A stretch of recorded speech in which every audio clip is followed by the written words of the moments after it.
On this slide, you can see that I have simply taken the square of b inside the radical as we progress through solving the quadratic. Again, if you need to, pause the podcast and read very carefully and observe what was done. On this next slide, what I've done is inside the radical, I have taken b squared minus 4ac, and that's what you see there inside the radical.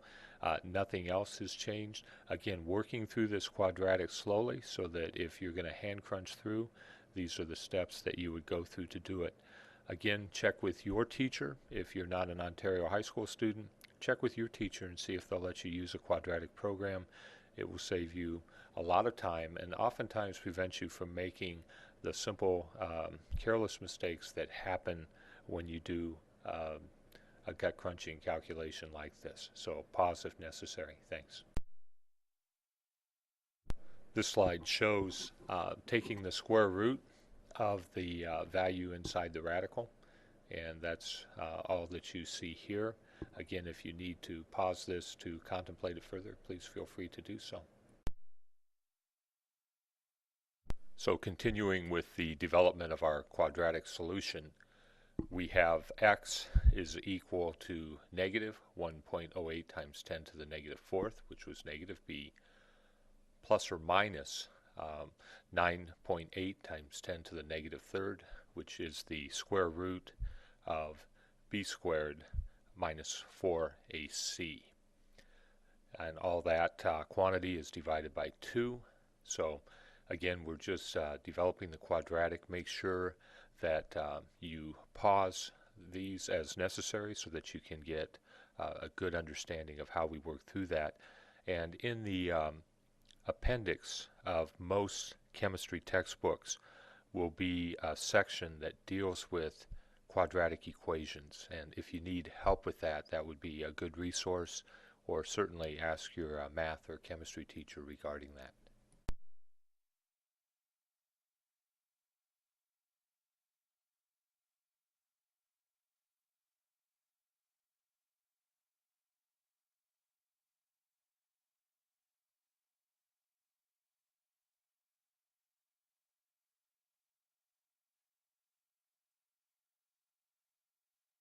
So we can now solve for our two roots. Here are two values, possible values for x. Again, using the base of negative 1.08 times 10 to the negative fourth plus or minus 9.8 times 10 to the negative third divided by 2. So our x1, we're going to take negative 1.08 times 10 to the negative fourth plus 9.8 times 10 to the negative third, which gives us a value of 4.84 times 10 to the negative third for x. Now that 4.8 times 10 to the negative third, the units with that would be a moles per liter unit. Our x2, we're going to take negative 1.08 times 10 to the negative fourth minus 9.8 times 10 to the negative third, divide that by 2, and we get a negative number here, negative 9.91 times 10 to the negative third. So here's our two possible values for x. x1 would equal 4.84 times 10 to the negative third moles per liter. x2 would equal negative 9.91 times 10 to the negative third moles per liter. One of the things that is going to happen here is we have to make a choice between our x1 and our x2, and the choice that I would base this on is that because we had our reactants as with initial concentrations and our initial concentrations of our products are 0, our initial concentrations have to decrease, our final concentrations have to increase. If I choose x2, it would actually give me an equilibrium concentration for my products, for the COCl and the Cl, of a negative value, and you cannot have a negative concentration. It just doesn't exist. So for this reason, I would choose the first root, the positive 4.84 times 10 to the negative third moles per liter. I can now take my value for x and plug it back into the original ICE chart. And so remember, our initial concentration is 0.40 moles per liter of CO, 0.50 moles per liter of CO2. For my COCl, 0 moles per liter. For my Cl, 0 moles per liter. My change is minus x, which would be 4.84 times 10 to the negative third moles per liter.